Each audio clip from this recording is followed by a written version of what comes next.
La centrale de Fessenheim, qui est la plus ancienne de notre parc, sera fermée à la fin de l'année 2016. Donc l'engagement présidentiel qui consiste à dire Fessenheim sera fermé, il est tenu puisque ce sera irréversible.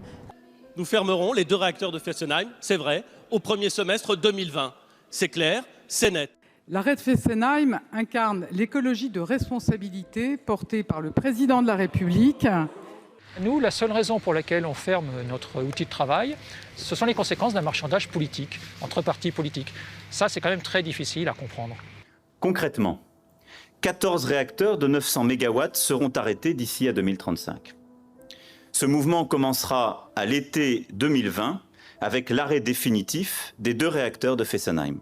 Je voudrais rappeler que dans les années qui précédaient leur fermeture, les 2 réacteurs de Fessenheim étaient jugés par l'autorité de sûreté nucléaire comme appliquant de manière tout à fait conforme les règles de sûreté. Ils étaient jugés parmi les meilleurs du parc nucléaire français. L'arrêt des réacteurs fait manifestement suite à une campagne de dénigrement permanente et ancienne venant des organisations non gouvernementales antinucléaires, basées en France et surtout en Allemagne, et également un ensemble de décisions de politique énergétique que je voudrais résumer comme suit. La centrale de Fessenheim a produit 12 TWh d'électricité en 2018. La même année, les 8000 éoliennes du parc français en produisaient 28.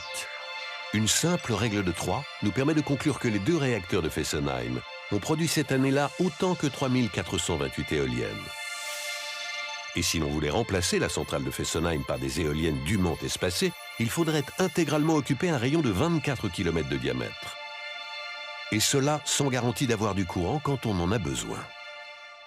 Et quelle appréciation portez-vous du coup sur cette fermeture ?